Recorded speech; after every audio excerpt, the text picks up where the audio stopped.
expansionismo marítimo e as grandes navegações. O poder dos senhores feudais foi substituído gradativamente pelo poder centralizado do rei, o que possibilitou a formação dos estados nacionais, e a burguesia se fortaleceu politicamente. Além disso, também, o comércio e as cidades ganharam grande relevância no cenário econômico europeu. Essas mudanças alteraram estruturas políticas, econômicas, religiosas, culturais e sociais, e também impactaram a vida cotidiana da população europeia e fundaram o que chamamos de um mundo moderno. Esse processo, que fez parte desse contexto histórico, chamamos de expansionismo marítimo. Tá, mas para a gente entender o que foram as grandes navegações e seu impacto em todo o mundo, a gente precisa voltar um pouquinho no tempo e reconhecer as dinâmicas comerciais desenvolvidas naquela época. Até o ano de 1400, as transações comerciais abrangiam um território muito amplo, sendo facilmente identificáveis 8 zonas de comércio que se conectavam. E também não havia uma força central de controle ou domínio para organizar essas atividades comerciais. Ou seja, o mundo do século XIV era policêntrico, formado por vários mercados regionais que se comunicavam em redes comerciais. Entre o século XIII e início do século XVI, a China, a Índia e o mundo muçulmano, africano e oriental possuíam conhecimentos técnicos inovadores, que possibilitavam a produção de bens de consumos melhores e mais baratos, como seda e porcelana na China e tecidos de algodão na Índia. Esses produtos atingiam elevados preços em outras partes do mundo, gerando grandes lucros para os comerciantes chineses, indianos e africanos. Durante o século XV, outras áreas foram integradas e assim as zonas de comércio se ampliaram insignificativamente. Após a tomada de Constantinopla, os mercados orientais ficaram quase inacessíveis para os europeus. Apenas alguns grupos, mediante acordos e tratados, permaneceram comercializando com os centros do Oriente. Grandes navegações. Enquanto os estados da Península Itálica desfrutavam de privilégios comerciais com o Oriente, o mesmo tipo de situação não ocorria com Portugal e Espanha. Por exemplo, longa concorrência mercantil fez com que esses reinos buscassem outras formas de manter um comércio ativo e lucrativo. Como naquele contexto era impossível substituir italianos e muçulmanos no monopólio do comércio mediterrâneo de especiaria, os estados ibéricos buscaram um caminho alternativo e arriscado. Um dos exemplos foi explorar os mares com o objetivo de obter riquezas das Índias. O pioneirismo português. Portugal, apesar de ser um dos menores países europeus, atualmente se tornou uma potência marítima no século XV. Isso foi possível devido a alguns conjuntos de fatores. Portugal foi o primeiro estado a se organizar politicamente na Europa, centralizando o poder às mãos de um rei. A dinastia de Borgonha, estabelecida em 1143, liderou o país até 1383, quando a morte do rei Fernando causou uma guerra civil. Durante essa crise, João de Alves se destacou ao liderar a resistência contra a submissão ao reino de Castela e Leão, garantindo a independência de Portugal e iniciando a dinastia de Alves. Em 1385, com a política centralizada, Portugal focou no comércio marítimo, buscando uma rota direta para as ilhas, evitando depender de intermediários como genoveses e venezianos. Entenda os elementos que possibilitaram os portugueses a investir nessa empreitada. Os portugueses aprimoraram conhecimentos náuticos e técnicos de navegação adquiridos no contato com muçulmanos e genoveses e venezianos. Esses dois últimos, por sua vez, aprenderam com os chineses. Os portugueses possuíam capital para financiar a empreitada. No início, contaram com grande participação genovesa, mas logo se autofinanciaram, graças aos resultados dos avanços lusitanos sobre o continente africano.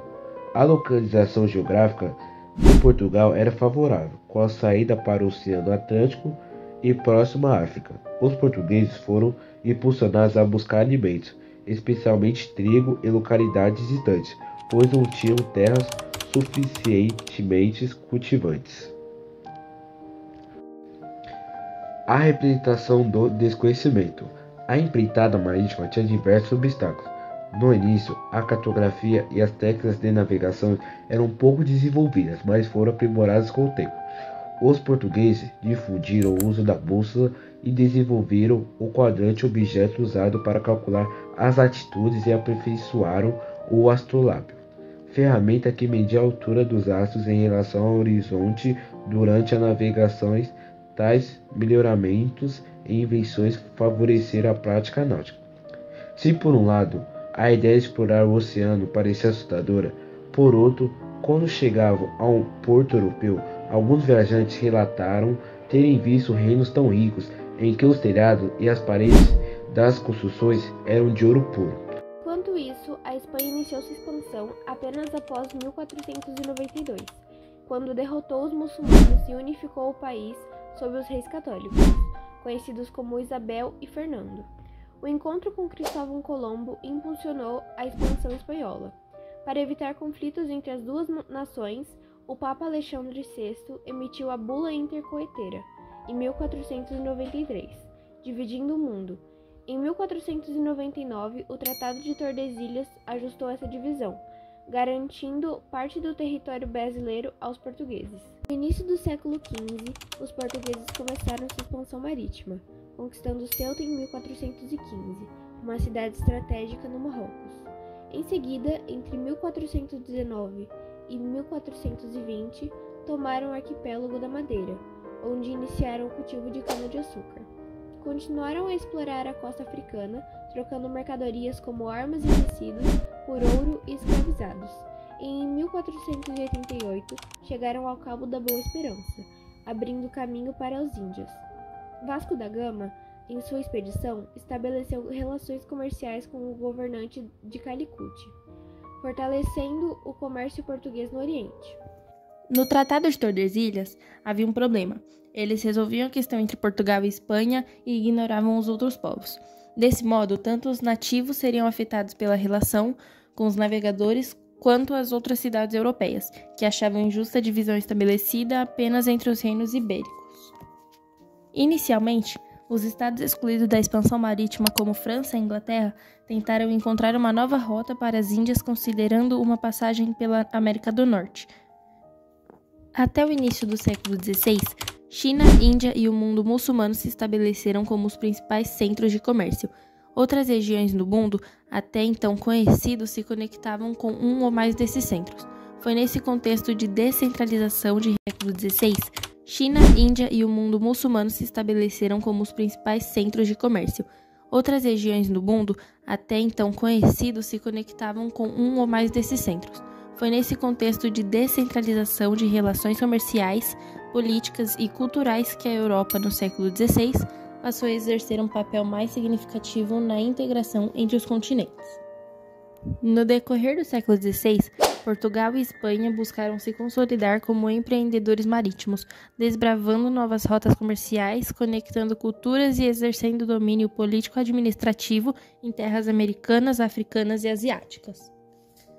Com as novas configurações políticas, econômicas e socioculturais no fim do século XX, o termo globalização passou a fazer parte do cotidiano das pessoas em referência particularmente a uma ampla interação entre os principais mercados mundiais. De acordo com Kalina Silva e Maciel Silva, em seu Dicionário de Conceitos Históricos, globalização é um processo de interação global em escala internacional da informação, das transações econômicas e de determinados valores políticos e morais. Com as rotas que conectavam a Ásia e outros continentes, novos vínculos intrigaram o mundo. Conforme o historiador Robert Marx, esses novos vínculos promoveram o intercâmbio de bens, ideias, alimentos, pessoas e até doenças por todo o mundo. As relações comerciais que tinha entre comunidades dos vários continentes influenciaram culturalmente a vida de populações que nunca chegaram a ter contato direto entre si. O intercâmbio cultural alterou o modo como diversos grupos viviam à medida que outros hábitos e costumes eram apropriados e transformados. Os europeus cristãos levaram sua fé para todos os continentes do mundo, assim divulgando o catolicismo. Das civilizações orientais, os europeus adquiriram conhecimentos técnicos, científicos e artísticos. Uma das transformações é a doação, por parte dos europeus, de um alimento tradicional da civilização inca, a batata. As batatas são descendentes dos Andes, onde vestígios indicam seu cultivo em 8000 a.C.